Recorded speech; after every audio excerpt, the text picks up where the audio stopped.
পোশাক আশাক থেকে শুরু করে তাদের অর্নামেন্টস কেমন হবে, তাদের ফটোগ্রাফি কেমন হবে, এই সুন্দর মোমেন্টসটা ধরে রাখার জন্য খাবার দাবার থেকে শুরু করে everything, each and everything matters. ঢাকাই সিনেমার দর্শকপ্রিয় অভিনেত্রী শবনম বুবলী অভিনয়ের পাশাপাশি ফ্যাশন সেন্সের জন্য বেশ সুখ্যাতি রয়েছে এই তারকার। সামাজিক মাধ্যমেও ভালোই সরব থাকেন তিনি। এবার নতুন করে নিজের ফ্যাশন স্টেটমেন্টে জানান দিলেন আলোচিত এই চিত্রনায়িকা।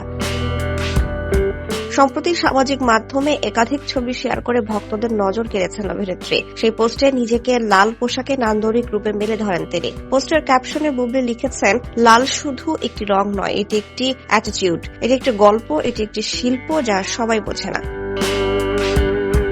গ্ল্যামারাস লুকের ছবিগুলোতে দেখা যায় বুবলীর পরনে গাঢ় লাল রঙের স্টাইলিশ কোট ও প্যান্ট সেট, সঙ্গে মাথায় যুক্ত করেছেন কালো রঙের একটি ভিনটেজ হ্যাট, যাতে রয়েছে সাদা মুক্তার কাজ ও পালক। নতুন লুকে প্রিয় তারকাকে দেখে পোস্টের মন্তব্যের ঘরে তার ভক্ত অনুরাগীদের বুবলীকে প্রশংসায় ভাসাতে দেখা গেছে। সামনে এই তারকার বড় পর্দায় একাধিক ছবি মুক্তির কথা রয়েছে। এর মাঝেই নিজেকে নতুন রূপে তুলে ধরলেন তিনি।